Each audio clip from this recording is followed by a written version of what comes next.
इमरान खान के आने से मुझे लगता है भारत में कोई ज़्यादा आशा तो नहीं है, लेकिन ये है कि अगर उनके पीछे मिलिट्री का हाथ है तो कहीं पर अगर भारत को एक आउटरीच करनी है तो उसके लिए वो काफ़ी सार्थक भी सिद्ध हो सकते हैं। तो उसका एक पॉजिटिव इम्पैक्ट ये है कि नवाज़ शरीफ के साथ मिलिट्री नहीं थी, लेकिन इमरान खान के पीछे मिलिट्री को देखा जा रहा है।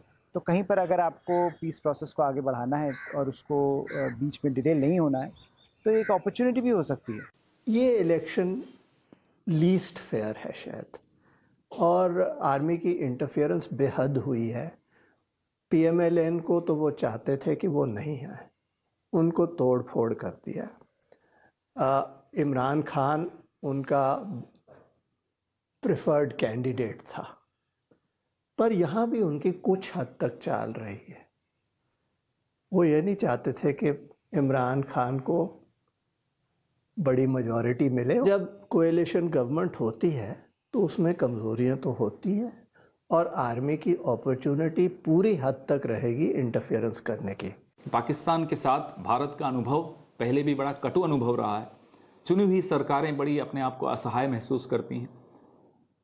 इमरान खान कितने असहाय हैं कितने नहीं हैं वो आने वाले दिनों में पता चलेगा।